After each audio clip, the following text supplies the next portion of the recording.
DEWN, developed locally in the aftermath of tsunami, has been in use among first responders for many years. DEWN stands for Disaster and Emergency Warning Network and was constructed upon the Common Alerting Protocol, which was first introduced to Sri Lanka by Learnasia. The Common Alerting Protocol, known as CAP, is an XML-based data format for exchanging public warnings and emergencies between alerting technologies. The first mention of CAP in relation to Sri Lanka may be found in the National Early Warning System version 2.1 that was published on 17th March 2005. This even preceded the approval of the CAP 1.0 specification, which occurred in April 2004. Learnasia incorporated CAP into the field testing in 2005 and 2006 of multiple warning technologies conducted in 32 tsunami-affected villages where its partner Sarvodaya had a presence.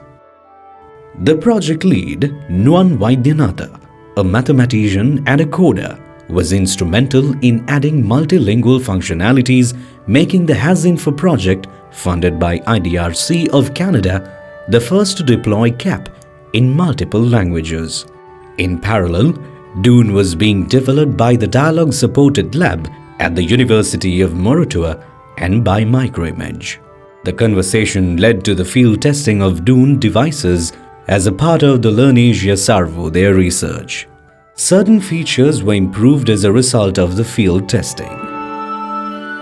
Learnasia, a regional policy think tank, was conducting this extensive research on last mile hazard information dissemination effectiveness, or it was called HasInfo project. So we became a partner of the HasInfo project, where Learnasia team together with Sarvodaya piloted DEWN as a technology for last mile alerting.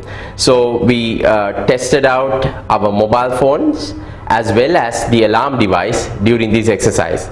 DEWN is now the primary mechanism used by the Disaster Management Center to communicate with first responders.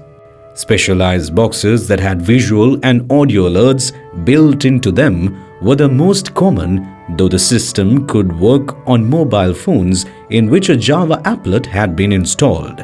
A responsible authority would generate an alarm message from the alarming center, which would be received by the specialized alarm devices as well as mobile phones with the applet.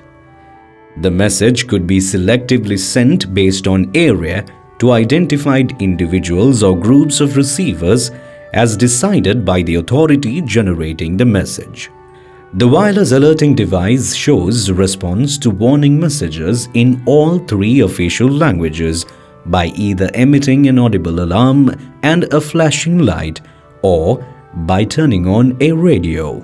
The device may be installed at central locations such as police stations and community centers, and even domestically. Emergency alarms would be relayed in seconds to these end devices through the DEWN. The app has since evolved.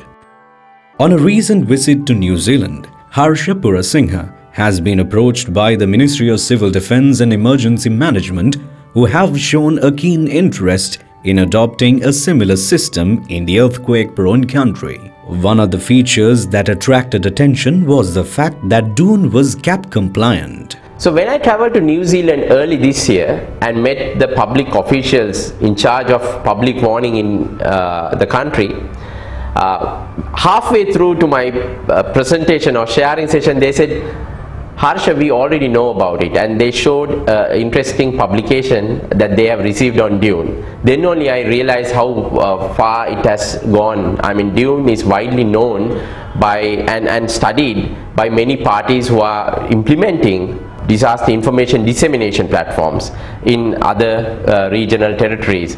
Learnasia continues to support the development and awareness of CAP through activities such as its annual disaster risk reduction lectures and the hosting of international CAP implementation workshops.